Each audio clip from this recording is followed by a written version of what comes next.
नमस्कार, आप देख रहे हैं जन संदेश टाइम्स। आज भारत संक्रामक बीमारियों का गढ़ बनता जा रहा है। कोविड महामारी में लाखों की मौत के बाद अब अलग अलग संक्रामक रोगों ने देश में दस्तक दी है।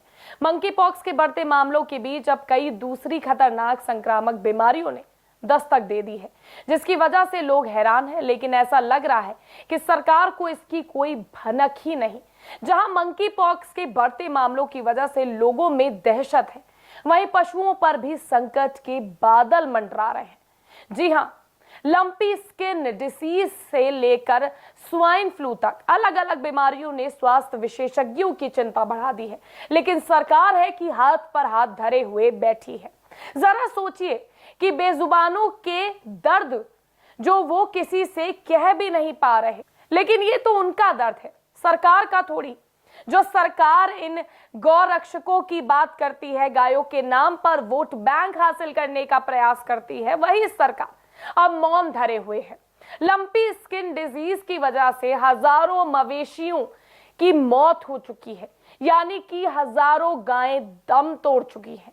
उसी भारत में जहां पर गायों को मां का दर्जा दिया गया है, जहां गौ रक्षा की बात की जाती है, जहां वोट बैंक हासिल करने के लिए बीजेपी सबसे पहले आ जाती है, गुजरात और राजस्थान जैसे राज्यों में मवेशियों की व्यापक स्तर पर मौत हो रही है।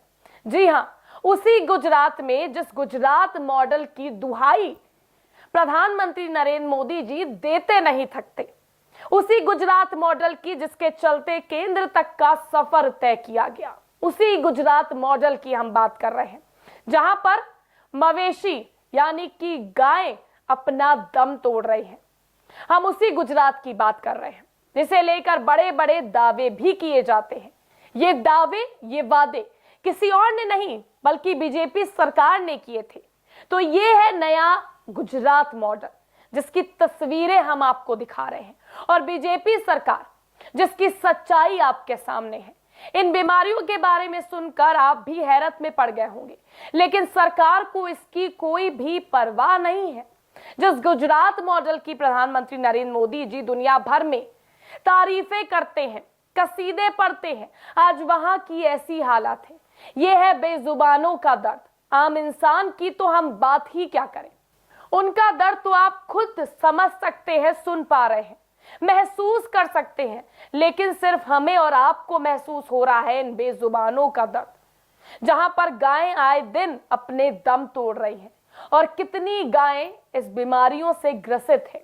ये बात सरकार के कानों तक पहुंच ही नहीं रही।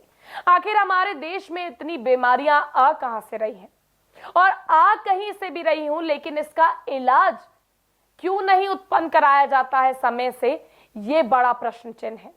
प्रधानमंत्री जी विदेशों से रिश्ते सुधारते हुए आप जरा इधर भी देख लेते कि विदेश से ही आपको उपहार में मिल रही है बीमारियां, जो आपकी जनता तक पहुंच रही हैं, जिसका परिणाम है कि लोग तड़प तड़प के मरे हैं, लेकिन उनके हाल जानने वाला कोई नहीं आता।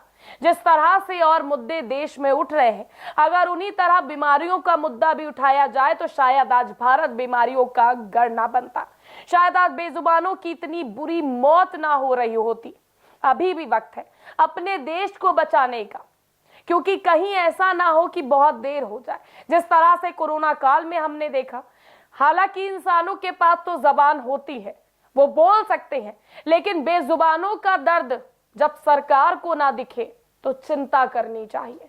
जब बेजुबानों के लिए वोट मांगने के लिए आप पीछे नहीं हटते, तो उस गौ माताओं को तड़पता हुआ देख कैसे सकते हैं। 1500 से ज्यादा गाय गुजरात में दम तोड़ चुकी हैं, ये असलियत है, और ना जाने कितने सौ गायों की हालत इस समय नाजुक है, जो इस बीमारी से ग्रसित चल रही हैं। लेकिन इस ओर शासन का, प्रशासन का, चिकित्सालय का, हमारे विशेषज्ञों का कोई ध्यान नहीं है। ये असलियत है, ये तस्वीरें भयावह हैं, जो हम आपको पूरी तरह दिखा भी ना पाए, लेकिन ये सच्चाई बयां कर रही है सरकार की विफलता की। फिलहाल के लिए बस इतना ही। वीडियो पसंद आया तो लाइक और शेयर जरूर करिएगा, चैनल को सब्सक्राइब करना मत भूलिएगा।